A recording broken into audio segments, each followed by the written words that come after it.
Vamos lá, galera, eu sou o professor Renato da Costa, professor de informática, e vim trabalhar com vocês o conteúdo da Polícia Federal. Bom, antes da gente começar a matéria propriamente dita, eu vou dar uma lida no último edital para que a gente possa observar alguns pontos, já fazer alguns comentários. Então, vamos lá. Esse é o edital de 2012, de agente. Conceitos básicos e modos de utilização de tecnologias, ferramentas, aplicativos e procedimentos de informática. Tipos de computadores, conceitos de hardware e software. Bom, ainda que esse conteúdo seja cobrado, notem, a maioria das pessoas começam de fato estudando informática aprendendo o que é um computador. Né? Unidade de entrada, unidade de saída, processador, memória. Isso está no edital, é o item 1. É importante, mas não é a prioridade. Como assim? A gente tem que estudar de uma forma estratégica. Para o CESP, a parte que tem maior peso é a parte de conceitos e tecnologias de internet. Redes de computadores, segurança da informação. Se a gente pegar esses assuntos, eles representam o papo de 60% das questões de polícia do CESP-UNB. Então, a gente tem que priorizar, a gente tem que estudar mais aquilo que cai mais. Hardware é um assunto cobrado, a gente vai falar, mas lá no final do curso. Então a gente vai inverter, a gente não vai estudar de acordo com a ordem do edital. A gente vai estudar de acordo com aquilo que é mais importante. O que é mais importante a gente vai vendo primeiro, o que é mais importante a gente vai tomar mais tempo do curso falando. Bom, edição de texto, planilha e apresentação. Microsoft Office e BR Office. Qual é a ressalva aqui? A gente não tem mais o BR Office, agora é o LibreOffice. O BR Office morreu, né? Está extinto. E o sucessor é o LibreOffice. Então, a gente vai adaptar já o edital pensando em como poderá ser cobrado o Office e o LibreOffice. Noções de sistema operacional. Linux e Windows. Ok. Redes de computadores. Aqui a gente já tem um ponto muito importante. Vocês observem, inclusive, que o item 4, em relação ao próprio conteúdo programático, é o maior item. Né? Haja vista que a banca cobra muito a parte de redes. Então, vejamos. Item 4. Rede de computadores. Conceitos básicos, ferramentas, aplicativos e procedimentos de internet e intranet. Programas de navegação, Internet Explorer, Firefox, Google Chrome e similares. Navegadores, de um modo geral. Programas de correio eletrônico, Outlook Express, Thunderbird e similares. Sites de busca e pesquisa na internet, Google. Grupos de discussão, redes sociais, computação na nuvem. Conceitos e organização e gerenciamento de informações, arquivos, pastas e programas. O que é esse item 5? Só para você se situar, o item 5... ele tem a ver com o item 3. Notem, quando eu penso em organização e gerenciamento de arquivos, pastas e programas, isso tudo é feito a partir do sistema operacional. Então, no Windows, a gente tem um explorador de arquivos. A gente vai copiar, mover, renomear, excluir. Isso tudo é o quê? Gerenciamento de informações, arquivos, pastas.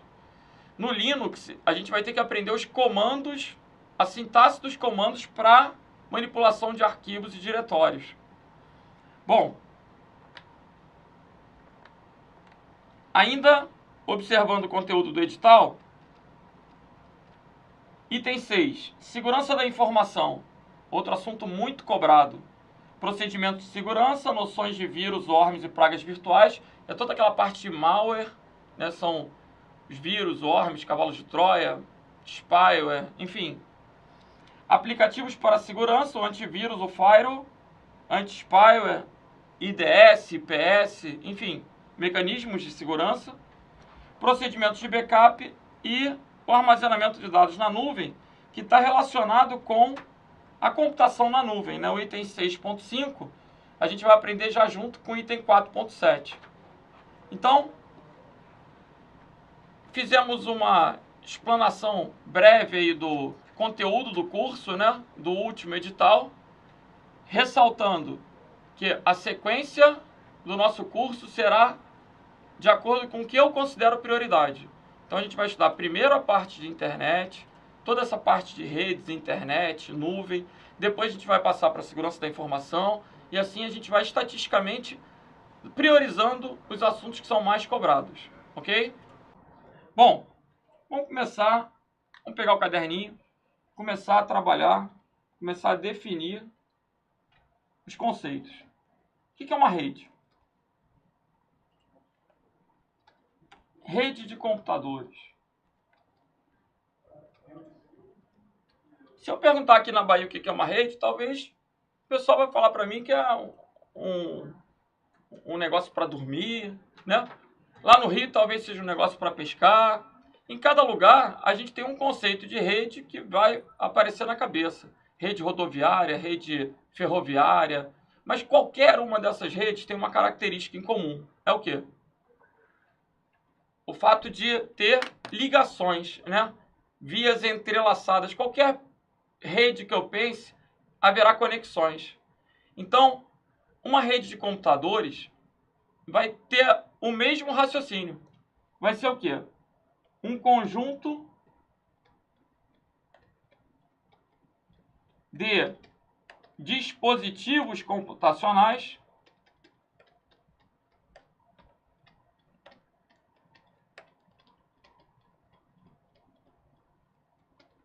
interligados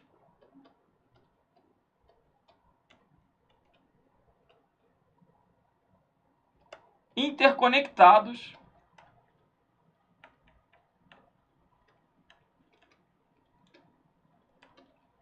com o objetivo de compartilhar recursos.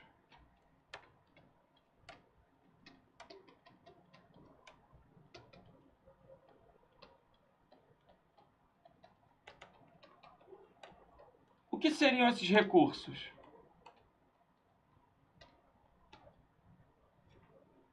Seriam periféricos quaisquer, mídias, informações. Como assim? Pensa comigo. Imaginem que eu tenho uma empresa, eu tenho 30 computadores. Eu vou precisar ter 30 impressoras? Não. Com certeza não. O que eu vou fazer? Eu vou ter uma, duas impressoras e vou compartilhar elas na rede, de modo que todos possam utilizar. Com isso, o que está acontecendo? Eu estou otimizando o uso das impressoras e reduzindo custos. O objetivo de montar uma rede de computadores vai ser a redução de custos, seja através da celeridade na transmissão dos dados, do compartilhamento de equipamentos, a troca de informações. Isso vai estar sempre resultando em quê? Em um ganho de desempenho, em uma redução de custos. Bom, as redes, então, elas são formadas por dispositivos. Esses dispositivos eu já posso começar a classificar. Existem aqueles dispositivos chamados dispositivos finais. O que são os dispositivos finais? Aqueles que o homem se relaciona. Computadores, impressoras, câmeras. Hoje, a gente tem televisão ligada à rede, smartphone. Hoje, a gente vive a internet das coisas. Esse é até um outro assunto que pode ser explorado pelo CESP, que a gente vai chamar de IoT. Internet das coisas. Vocês sabem que o Silvio, por exemplo, dono do curso, né? Ele fez uma viagem recentemente, ele foi a Londres, salvo engano, participar de uma maratona. E nessa viagem, ele me mostrou que ele comprou uma torradeira Wi-Fi. O quê? Eu vou mostrar para vocês.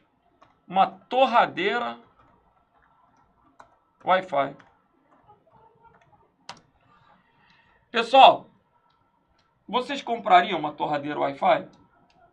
Pra quê? Observa aí comigo. Todo dia de manhã agora o Silvio bota o pãozinho na torradeira e o que que acontece? Ela se conecta à internet e pega a previsão do tempo. Quando imprime, ó, já imprime no pão a previsão do tempo. Aí ele fica sabendo se ele tem que sair com guarda-chuva, se ele tem que sair com casaco. Que é isso? Isso a gente chama no jargão da informática, a gente chama isso de gadget. Gadget. Isso também pode cair em prova. Qual o conceito de gadget? Uma bugiganga, né? Uma coisa que tem uma característica muito específica, que é supérflua, né? Atende a uma necessidade muito específica. É um gadget. Isso já caiu em algumas provas da Carlos Chagas. E não custa nada vocês que estão estudando para a Polícia Federal saberem que um gadget vai ser sempre o quê? Uma bugiganga tecnológica, né? Alguma coisa com uma finalidade bem específica, como uma torradeira Wi-Fi, né? A gente tem um colega lá do Rio, professor de Direito Penal, por exemplo, que comprou uma geladeira Wi-Fi.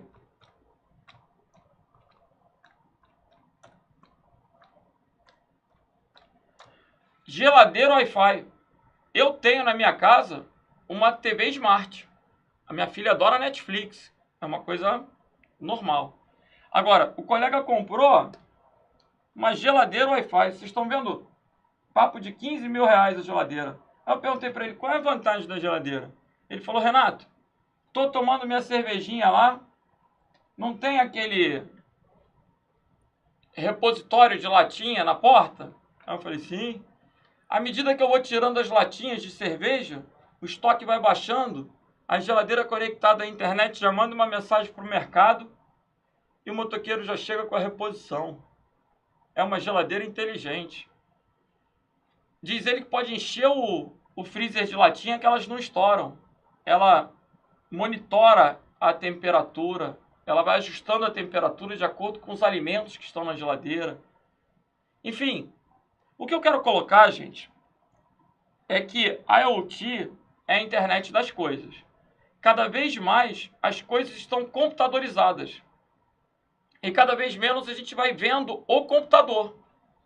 Aquele desktop que a gente tinha em casa, por exemplo, aquilo já está fadado à extinção, né? Cada vez menos a gente compra o computador. Hoje em dia as pessoas podem fazer tudo no smartphone, no tablet. Então, o que vai acontecendo? O que a gente chama de uma computação ubíqua. Uma computação ubíqua. Uma computação onde tudo está sendo computadorizado e, ao mesmo tempo, a gente vai deixando de ver os computadores. Cidades inteligentes, né, monitorando trânsitos, câmeras, sensores. Isso tudo vai formando a internet das coisas. Esses assuntos, eles podem cair na prova, ok? São interessantes. Então, o que é um dispositivo final? Uma câmera, uma televisão, uma torradeira Wi-Fi.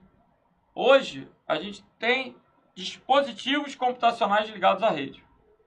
Agora, para que esses dispositivos possam estar de fato conectados, muitas vezes é necessário que a gente utilize dispositivos intermediários.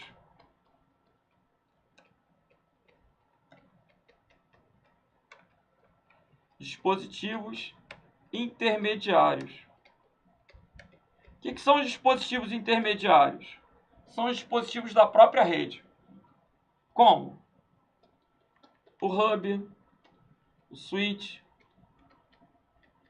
o roteador, o repetidor, uma ponte, etc. Dispositivos que não são voltados para o usuário, são voltados para manter o enlace, manter a conexão das máquinas nos dispositivos finais. Agora, os dispositivos finais a gente pode chamar, numa prova, eles podem aparecer como um host. O que é um host? Qualquer computador ligado à rede. Então, seu computador, ele pode ser chamado de host. Uma questão pode se referir a um dispositivo final, a um host, ok? Os hubs, switches, roteadores, isso tudo a gente vai estudar. São dispositivos intermediários.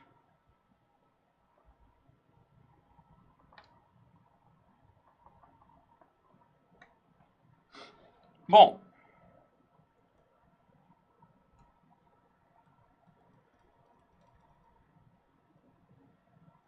vamos pegar a primeira questão do nosso material para já ir ditando o ritmo da aula. Vamos ver.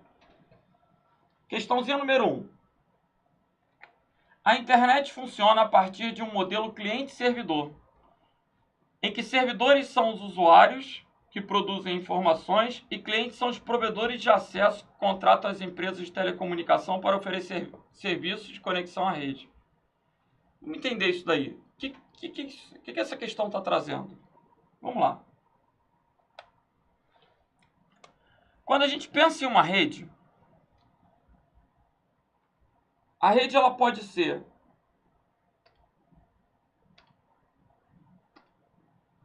cliente-servidor ou ponto a ponto. Então, o contrário de cliente-servidor é o ponto a ponto. Quando a gente pensa, na verdade, em cliente-servidor e ponto a ponto, a gente muitas vezes está pensando nas aplicações da rede. Como que a máquina, como que a rede, como que o serviço está sendo implementado. Notem, numa rede cliente-servidor, existe o equipamento servidor, que normalmente tem uma característica de máquina robusta, né? Máquina com maior capacidade computacional, melhor. E existem os equipamentos que são os clientes, que usam o servidor. Como assim? Notem, em uma rede cliente-servidor, esse tipo de rede é muito comum nas empresas, né, no âmbito corporativo, nas instituições e tal. Existe, por exemplo, o servidor de impressão. Esse servidor de impressão, ele pode ter um pool. O que é um pool? Periféricos operando online. Periféricos operando online. Então, o que acontece? Nós temos lá 30 usuários, 30 pessoas trabalhando com seus equipamentos e tal na rede. Aí a gente coloca lá um equipamento para ser o servidor. Esse equipamento não é usado por ninguém. E esse servidor, a gente liga 3 impressoras. Vou chamar impressora A, impressora B, impressora C. Quando alguém mandar imprimir, imagina, cada computador tem uma impressora padrão. Na prática, ninguém vai levantar para ver qual é a impressora que está ociosa. Todo mundo manda imprimir aonde? Na impressora padrão. Então, o que pode acontecer? Pode acontecer de todo mundo mandar imprimir na impressora A. E aí sobrecarregar a A e a B e a C ficarem ociosas. Que droga! Para que isso não aconteça, a gente cria um pool. Aí as impressoras passam a trabalhar o quê? Ao mesmo tempo, né? Periféricos operando online. Esse pool, que muita gente associa a piscina, tem a ideia das raias. Em uma piscina eu tenho vários nadadores correndo em raias paralelas ao mesmo tempo. E aí, todo mundo manda imprimir aonde? No pool, no servidor. E esse servidor faz o quê? Distribui. Ah, o diretor mandou imprimir, manda na A. A B tá vazia. Fulano mandou imprimir, manda na B. Estagiário mandou imprimir, entra na fila. Ela vai direcionando, gerenciando os recursos. Aí, esse equipamento especial é um servidor de impressão. Agora, existem diversos tipos de servidores. Por exemplo, é muito comum que haja um servidor de arquivos.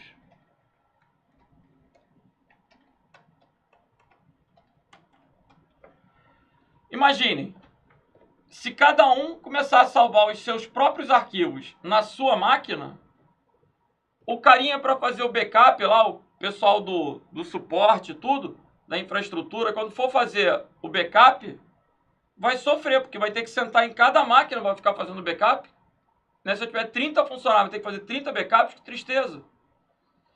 Então, o que eles fazem? Colocam um equipamento com muita capacidade de armazenamento e criam pastas para cada usuário, limitam o quanto que cada usuário vai poder usar de espaço em disco e fala para todo mundo, ó, vocês têm que salvar os arquivos no servidor. E aí todo mundo salva no servidor. Dessa forma, no final do dia, quando o carinha for fazer o backup, ele vai fazer o backup somente de onde? Do servidor. E aí o funcionário pode sentar em qualquer equipamento dentro daquela rede. Por quê? A informação vai estar onde? No servidor. Então, é uma maneira interessante, né, de armazenar os arquivos dentro de uma rede. Aí eu já tenho um servidor de arquivos. É possível que eu tenha lá 30 máquinas, vamos botar 4 máquinas, mas eu tenho apenas uma máquina conectada à internet. Imagine, eu não vou querer assinar 4 pacotes de internet porque eu tenho 4 computadores. Eu vou querer compartilhar esse pacote da internet através da rede. Uma única conexão pode ser usada para oferecer o acesso a várias máquinas. Aí eu posso, por exemplo, criar um servidor chamado servidor proxy. Isso caiu na última prova de escrivão. Qual é a ideia do servidor proxy? Proxy é um procurador. Como é que é? Para que você pode passar uma procuração para alguém? Para que essa pessoa possa agir em seu nome. Não é verdade? Então imagina.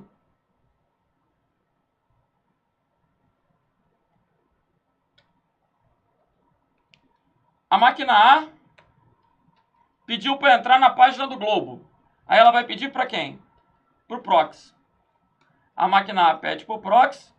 Aí o proxy vai na internet, age como um procurador. Vai na internet, pega a página do Globo. Quando pegar a página do Globo, o proxy vai armazenar essa página no que a gente chama de cache. Aí vai fornecer a página para a máquina A. Se a máquina C solicitar a página do Globo, o proxy já vai ter onde? Em cache. E aí não vai precisar ir na internet buscar. Vai ser mais rápido, vai reduzir o consumo da internet. E aí, otimizou. Se a máquina D tentar entrar num site cuja política da instituição não permita, imagina, a máquina D tentou entrar num site XXX. O que é isso? Pornografia. Aí o que o proxy vai fazer? Controlar acesso. Dizer, ó, isso não pode não. Imagina, você dá uma procuração para alguém. Se você mandar fazer alguma coisa ilícita, a pessoa vai dizer, não, isso eu não faço não. Então, o proxy, ele vai ter o contexto de um procurador, ele vai ser um servidor que vai pegar coisas em outra rede e pode ser usado para quê? Para cache, que vai melhorar o desempenho da rede, pode ser usado para controle de acesso. Então, ele pode ser até uma barreira maior do que um firewall, né, controlando o acesso a nível de aplicação, do que pode ser usado, o que não pode, que tipo de conteúdo que vai poder trafegar. Existem diversos tipos de servidores. As empresas têm servidores de banco de dados.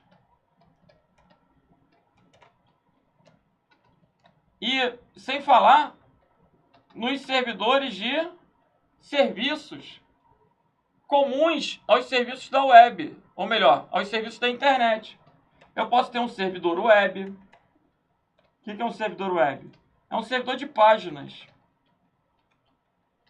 Imagine, os meus funcionários querem ter acesso a informações da empresa. Então eu posso publicar uma página dentro de uma intranet para que os funcionários se mantenham atualizados com relação a novos produtos, novos serviços, novas oportunidades. Eu vou poder criar uma página institucional, né? Um portal.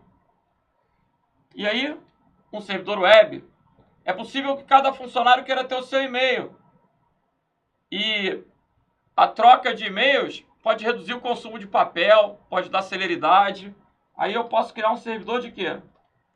De correio eletrônico.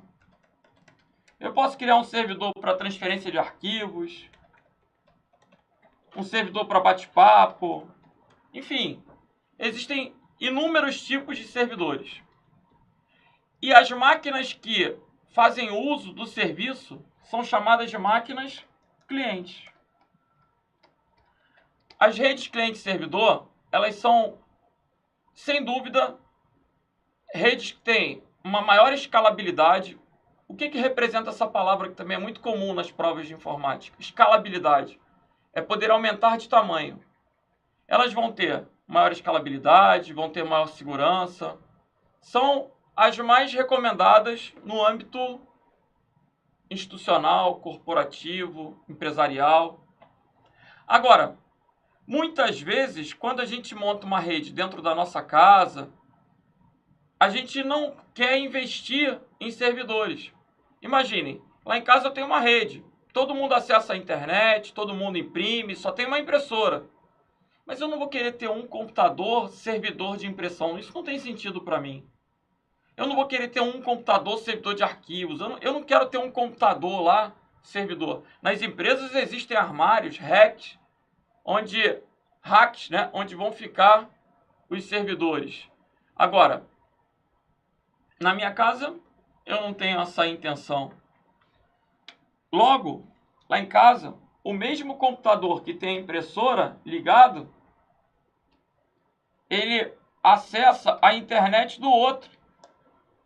Ou seja, o computador que ora serve a impressora, ora é cliente da internet. Nesse tipo de rede, a gente não tem uma hierarquia, a gente não tem o servidor, a gente não tem o cliente. Todos os computadores são, ao mesmo tempo, o quê? Cliente e servidor. Aí a gente fala que a rede é uma rede ponto a ponto. Pessoal, se a gente sai da informática, no caso, a telefonia é um exemplo de rede ponto a ponto. Porque quando eu ligo para uma pessoa, não tem relação de cliente, servidor. Ambos estão trocando ali informações o tempo inteiro. E enquanto um está falando, o outro está ouvindo, e esse mesmo cara também está ouvindo, o outro está falando. Então, esse tipo de comunicação, né, de serviço, onde eu não tenho um equipamento exclusivo como servidor, outro equipamento exclusivo como cliente, é chamado de ponto a ponto. Então, se alguém perguntar quais são os modelos utilizados hoje em dia nas aplicações de rede, os modelos podem ser o quê? Cliente-servidor ou o contrário, que é ponto a ponto. Então, vamos voltar para o exercício e fechar a questão número 1. Vejamos. A internet funciona a partir de um modelo cliente-servidor. Vocês vão colocar isso como uma premissa. Sempre que aparecer isso no CESP, vocês vão considerar certo. A internet ela é baseada nesse modelo cliente-servidor, onde nós, usuários, somos sempre os clientes. E quem vai oferecer alguma coisa para a gente? Os servidores, na verdade, os provedores. Inclusive, essa é uma confusão boba. Tem gente que confunde provedor com servidor. Provedor é a empresa que provê. CNPJ, lá, empresa. Servidor é equipamento. Então, um provedor tem muitos servidores para oferecer algum tipo de serviço para quem? para os clientes, que são os usuários. Então, fechando. A internet funciona a partir de um modelo cliente-servidor, em que servidores são os usuários. Não, aí está errado. Quem são os usuários? Os clientes. Os clientes são os usuários. Ok? Que produzem informações, documentos, imagens e programas. E os servidores, notem, os servidores não são os provedores. Os servidores estão contidos nos provedores, que são as empresas, que contratam empresas de telecomunicação para oferecer serviços de conexão à rede. Então, a questão número 1 está errada. Bom, vamos fechando esse bloco e, na sequência, a gente vai continuar fazendo muitos exercícios. Esse primeiro bloco ainda foi bastante teórico, mas a tendência é melhorar. Vamos que vamos.